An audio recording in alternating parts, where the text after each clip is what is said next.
Soyez bénis, peuple de la terre, créatures du Dieu vivant, Africains et Africaines, je vous salue tous et toutes dans le nom précieux de notre Seigneur Jésus-Christ de Nazareth, le Seigneur des Seigneurs, le Roi des Rois, le Sauveur de l'humanité. Que son nom se soit loué et que la grâce du Dieu vivant vous couvre tous et toutes, toujours dans son nom précieux, Jésus de Nazareth. Soyez bénis. Votre frère, votre conseiller spirituel, le centenaire des jours, désormais la voix de la sagesse spirituelle, aimerait s'entretenir avec vous sur un sujet très important.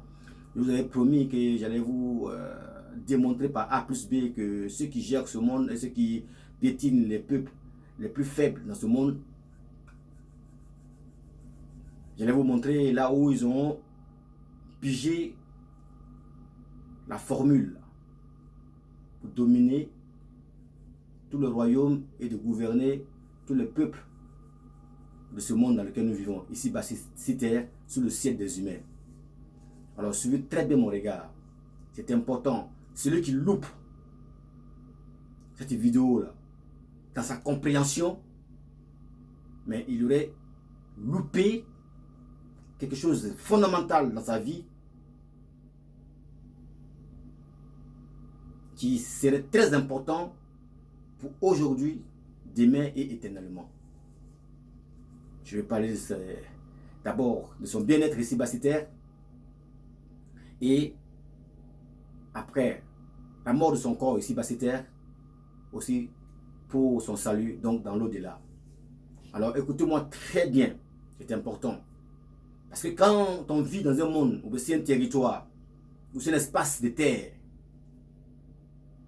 sans connaître la loi de ce périmètre appelé espace de terre, donc un territoire, c'est dangereux. En toute chose, il y a une notice. Or, la notice, c'est quoi? Elle est semblable aussi à la constitution, à la loi, ou aux règles qui sont régies pour pouvoir bien fonctionner, ou bien vivre, ou bien utiliser soit un médicament qu'on aurait acheté à la pharmacie après avoir reçu une ordonnance prescrite par un médecin. C'est pareil. Même au cimetière, on ne fait rien n'importe comment. Tout est ordonné. Il y a des lois partout. Donc si nous vivons dans ce monde, ici bas sur terre, sous le ciel des humains, et que nous ne cherchons pas à comprendre comment fonctionne ce monde, qui fait quoi, et comment pouvoir sortir la tête de l'eau, quel que soit alpha, c'est dangereux de suivre aveuglement tout ce qu'il bouge, sans chercher à comprendre quelle est l'énergie qui fait fonctionner tout ce qu'il bouge dans ce monde dans lequel nous vivons. Moi, je ne suis pas politicien. Non. Je ne suis pas non plus là pour, je vais dire, suivre les sujets des uns et des autres. Non, non. Mais ce qui est plus important, que je suis en train de véhiculer depuis fort longtemps, depuis que je fais des vidéos, je pense qu'il y a beaucoup de personnes qui ne m'ont pas encore compris. Mais ça va venir. Mais je pense qu'à partir de cette vidéo, ceux qui prêteront oreille et qui prendront à bras le corps cette vidéo, après avoir bien écouté, bien analysé, ils comprendront où je vais en venir. J'en ai marre de voir ma communauté africaine souffrir. Et ceux qui devraient nous orienter, nous informer, nous éduquer spirituellement parlant ne le font pas. Parce qu'eux-mêmes, ils ont perdu le pouvoir de Dieu que Dieu leur a légué afin de travailler pour lui, qui est l'onction. Donc tous les hommes de Dieu qui sont dans les pays africains, qu'on appelle pasteurs, prophètes, évangélistes, apôtres, ou voire même docteurs de la loi, d'autres même se nommeraient bishop, si comme ils étaient dans un pays anglophone,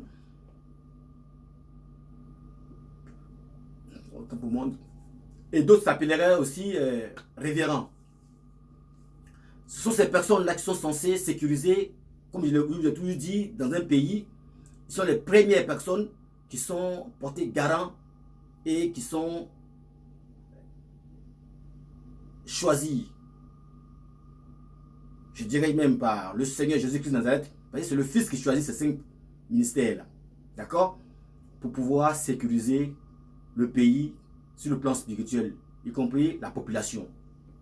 Mais s'ils ne font rien et qu'ils sont muets comme des cartes, c'est parce qu'eux-mêmes, ils ont changé de camp, ils ont divorcé d'avec Dieu et ils sont allés s'embrasser avec les sciences occultes du diable. Tout simplement. Voilà pourquoi on ne les attend pas. Mais ce n'est pas bien grave. Il y a quand même quelques-uns dans le monde qui ne sont ni pasteurs comme moi, ni apôtres, ni prophètes, ni évangélistes, ni un docteur de la loi, mais qui croient en Dieu. Ouais. Mais dans la personne du Seigneur Jésus-Christ manifesté en chair, il y a 2000 ans passés de cela. En Israël, à Jérusalem. Alors, et qui a son esprit saint en lui. Donc, il fait des analyses des sujets, on va dire, qui sont des quotidiens dans notre monde. C'est important de faire une très bonne analyse. Quand tu as l'Esprit de Dieu en toi, quand tu vois une situation, tu médites dessus, tu réfléchis dessus et tu te laisses conduire par l'Esprit. C'est important de le savoir. Donc, je disais que aujourd'hui, je vais vous montrer que effectivement, même le problème de notre président Laurent Gbagbo et notre ministre Charles Blé Goudé est un complot international. En même temps spirituel, basé sur la spiritualité. Elle est très spirituelle. Et ceux qui gèrent ce monde et ceux qui gèrent tout ce qui se passe dans le monde, eux se basent aussi sur la spiritualité. Ils tirent les sources dans la Bible. Or, la Bible est la loi de la liberté. Le testament le mieux conçu au monde pour les humains. Donc, en un mot, la Bible est la constitution du monde. Parce qu'en toute chose, il y a une loi et il y a des règles. Si tout territoire dans le monde, il y a toujours des règles, des lois, pour que les gens puissent marcher dans la droiture, et s'entendent et vivent dans la convivialité et dans la paix. Voilà pourquoi les lois et les règles sont régies. Ok? Voilà. Donc, votre frère que je suis, j'en ai marre de voir ma communauté et mes frères et sœurs souffrir partout dans le monde par la puissance des ténèbres. Et ceux qui utilisent et qui pratiquent ces sciences occultes-là, qui foutent le bordel partout dans le monde et on cherche la solution peut-être dans la politique et tout, machin, dans des choses éphémères qui ne sont même pas des voies à suivre pour détecter quel est le problème et quelle est la souche de tous nos malheurs en Afrique ou partout dans le monde entier. On prend des fausses pistes. Et je vous ai toujours dit, la bonne piste, la vraie piste à suivre pour arrêter les souffrances dans le monde, mais ce sont ceux qui pratiquent des sciences occultes et ceux qui gèrent ce monde et qui piétinent le peuple, les peuples des pays dans ce monde, les plus faibles, ce sont ceux qui pratiquent des sciences occultes. Voilà. Donc ceux-mêmes qui gèrent ce monde dans lequel nous vivons, qui gouvernent ces royaumes-là, qui sont devenus maintenant aujourd'hui des républiques, voire des pays, d'accord, se basent sur la spiritualité. Mais pourquoi nous autres, nous ne pouvons pas nous baser aussi sur la spiritualité? Car c'est la voix de Dieu qui prime sur toute chose. Même ceux-mêmes qui gèrent le monde consultent la Bible. Et on parle à nos frères, les Africains surtout. Ils ne comprennent pas du tout, ils sont toujours là, figés sur la politique. Oui, ils comprennent, ils maîtrisent bien les histoires politiques. Alors que ce n'est pas là que se trouve le problème. C'est vrai que le problème est déclenché par ces hommes politiques, mais derrière la politique, il y a une puissance qui gère cette politique et qui alimente. Il y a une énergie. Cette énergie-là qu'il faut chercher à connaître. Donc, je vais aller droit au but. Je vous ai promis de vous montrer des formules que ceux qui gèrent ce monde, qui pétinent le reste des peuples de ce monde, ont utilisé pour gouverner le royaume et pour assujettir les peuples les plus faibles. C'est dans la Bible. Alors sans plus tarder, sur mon regard, bien avant cela, je vais m'inspirer un peu, car c'est important de louer Dieu. Je ne sais pas chanter, mais lorsque le mercure spirituel monte, je suis obligé d'obéir et de louer son nom. Même s'il y a une voix de casserole, mais ce qui est important, c'est le message qui est véhiculé et les mots qui sont utilisés. Alléluia. Que son nom se soit loué.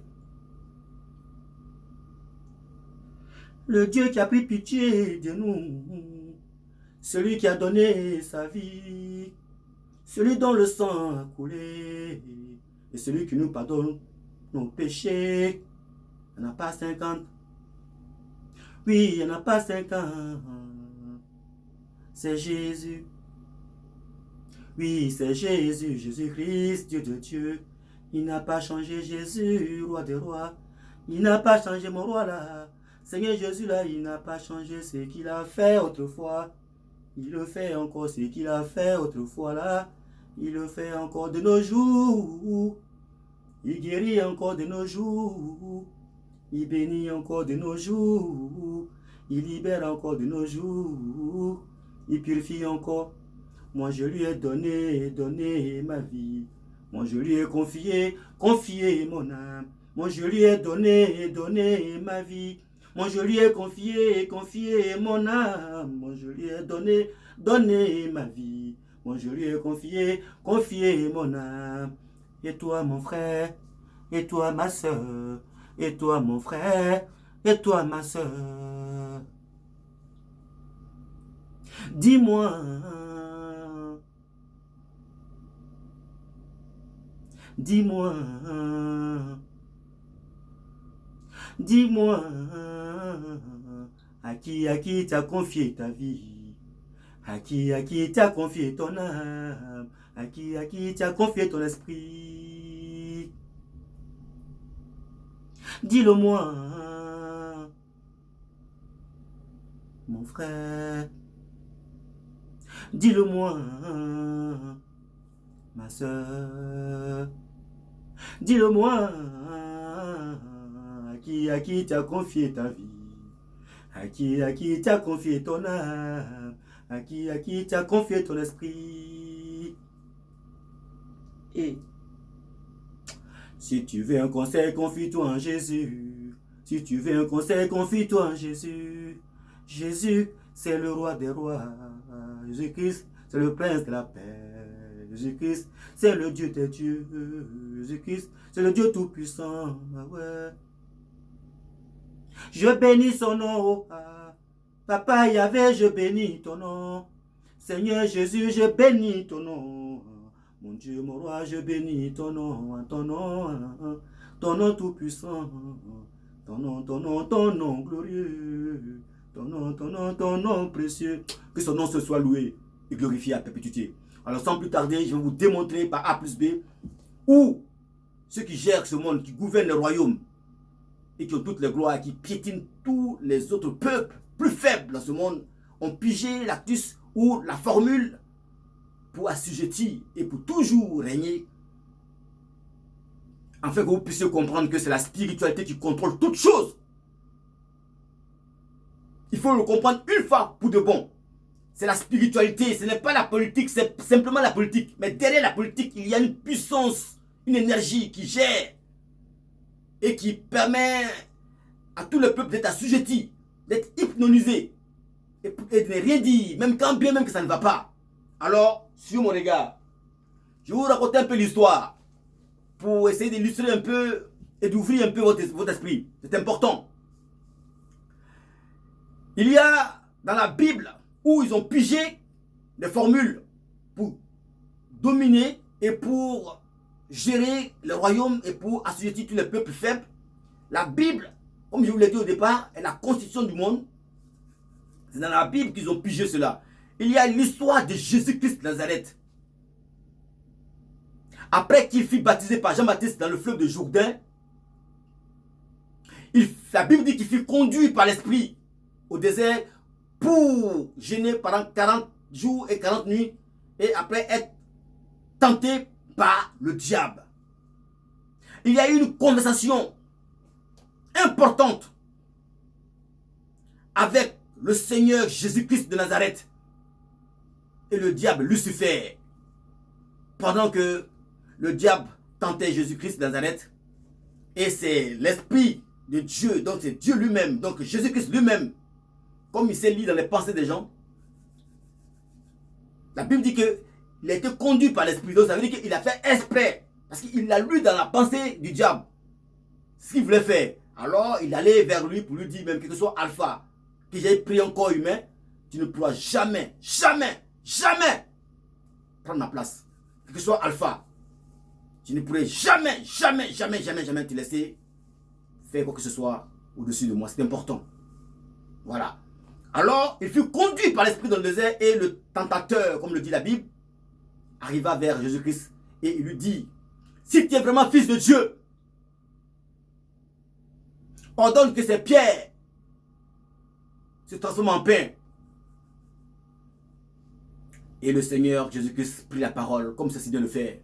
Le Seigneur des Seigneurs, le Dieu Tout-Puissant, Créateur sur la terre, l'Alpha et l'Oméga, le premier donné, le commencement à la fin, celui en qui il n'y a aucune innovation, le Dieu véritable, manifesté en chair, comme le dit Jean 1:1-14. Alors il prit la parole et puis répond correctement, selon la parole, selon la Bible. Il dit au diable que l'homme ne vivra pas seulement de pain, mais de toute parole qui sort de la bouche de Dieu. Alléluia. Ça, c'est la première tentation. Ce n'est pas de celle-là que je vais vous parler aujourd'hui. Ce n'est pas celle-là que ceux qui dirigent le monde ont pris en considération. Mais ils ont écouté la conversation là, qui s'est passée entre le diable, entre Jésus-Christ de Nazareth et le diable. Parce que le diable est venu tenter à 3 reprises le Seigneur des Seigneurs, le Dieu Tout-Puissant. Alors écoutez-moi très bien. Dans une de ces 3 tentations, il y en a une tentation que ceux qui gèrent le monde et qui gouvernent tous les peuples faibles de ce monde ont prêté oreille. La Bible dit encore qu'il a emmené Jésus-Christ sur le haut du temple. Et il a demandé au Seigneur Jésus-Christ de se laisser jeter en bas. Mais car il est écrit qu'il a ordonné aux anges de te prendre sous ses ailes, sur les ailes, de te porter, afin que ton pied ne heurte une pierre.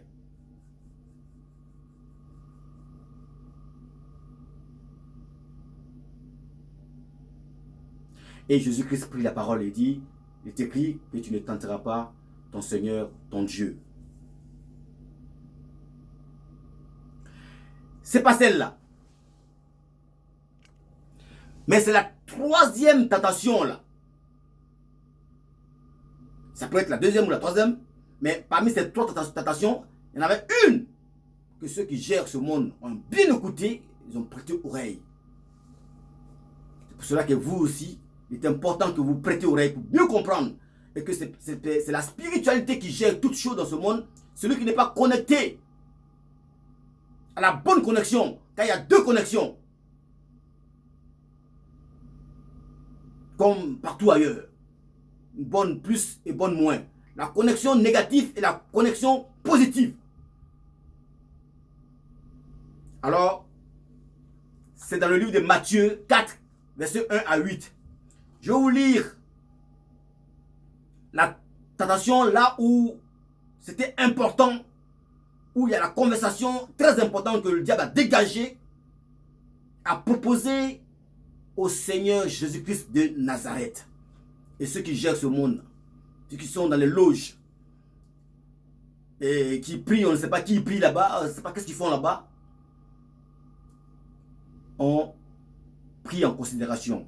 Alors nous allons, sans plus tarder, prendre la loi de la liberté, donc le testament du monde, pour regarder ensemble les Écritures. Matthieu 4, versets 1-8. D'accord? la partie qui m'intéresse, c'est celle que je n'ai pas encore citée. Parmi les 3 tentations. Alors, je vais vous la lire.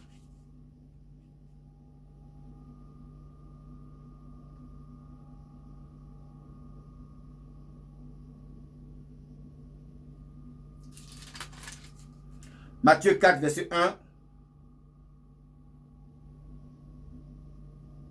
Le verset, on va prendre le verset 8.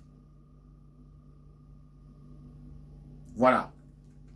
On prend le verset 8 directement. Les deux tentations, au départ, je vous ai déjà cité. D'accord? Donc, on va prendre la 3e tentation que je n'ai pas encore citée. Mais je vais la lire avec vous. Donc, c'est Matthieu 4, verset 8. Il est écrit ceci. Accrochez-vous. Je vais lire la parole de Dieu avec respect. Le diable le transporta encore sur une montagne très élevée. Lui montra tous les royaumes du monde et les gloires. Je reprends. Matthieu 4, verset 8.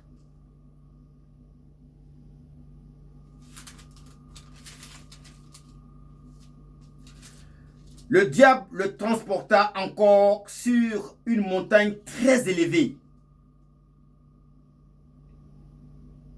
Il lui montra tous les royaumes du monde.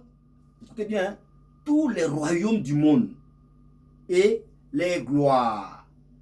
Tous ceux qui gèrent ce monde présentement ont écouté cette conversation très importante.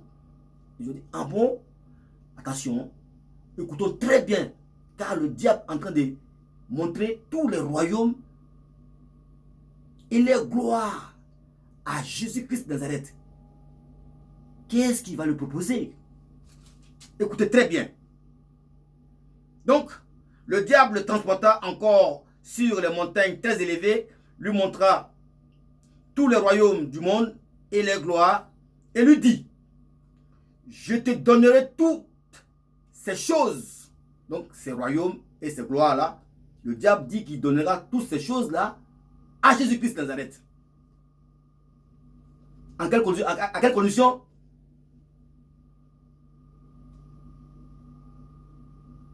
Si tu te prosternes et m'adores.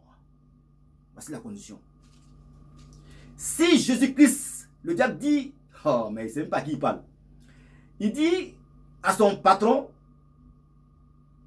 au Dieu vivant, qui a pris chair, Jean 1, verset 1 à 14, pour ceux qui aiment les archives, parce que Dieu a pris chair, il pense que, parce que le diable il tente toute chair. Quand il voit une chair, il va tenter. C'est son travail. Voilà. Oh, il y a chair.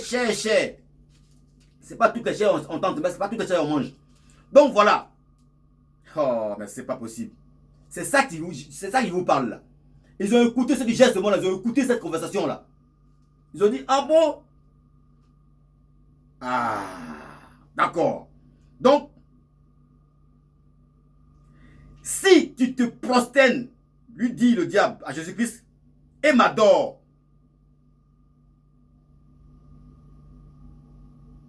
je te donnerai toutes ces choses, donc les royaumes et les gloires. D'accord? Maintenant, le Seigneur Jésus-Christ prit la parole pour répondre comme un garçon, comme le Dieu Tout-Puissant, créateur du ciel et de la terre, l'alpha et l'oméga, le premier, le dernier, le commencement, la fin, celui qui ne faille même pas devant des tentations quelconques. Parce qu'il est venu dans ce monde, il a pris chair pour nous montrer comment on devait vivre en tant que croyant dans une chair humaine. Voilà. Quand tu as l'Esprit de Dieu, tu peux aussi surmonter les tentations du diable. Donc Jésus-Christ étant rempli du Saint-Esprit et conduit dans le désert, il était rempli, imbibé de l'Esprit de Dieu. Donc le diable n'avait même pas de chance. Voilà. Il prit la parole et il répond. Jésus lui dit, retire-toi, Satan, car il est écrit, tu adoreras le Seigneur ton Dieu et tu le serviras lui et lui seul. Ainsi, le diable le laissa et voici des anges vinrent auprès de Jésus et le servirent. Alléluia. Avez-vous compris cette conversation? Voilà où ils ont pigé la formule pour gouverner le royaume et les gloires, et pour avoir toutes les gloires et pour assujettir tous les autres peuples. Mais en ayant la puissance et l'approbation du diable avec eux. Maintenant, nous autres, si nous n'avons pas l'approbation et la puissance du Seigneur Jésus-Christ avec nous, comme il a pu surmonter la tentation et refuser cela, comment pouvons-nous tenir devant le diable? C'est impossible, parce que le diable il est esprit. Nous sommes en chair et en os. On ne peut pas, parce que l'esprit est plus puissant que le corps. Car la Bible dit que la chair est faible, mais l'esprit est bien disposé. Alors, donc,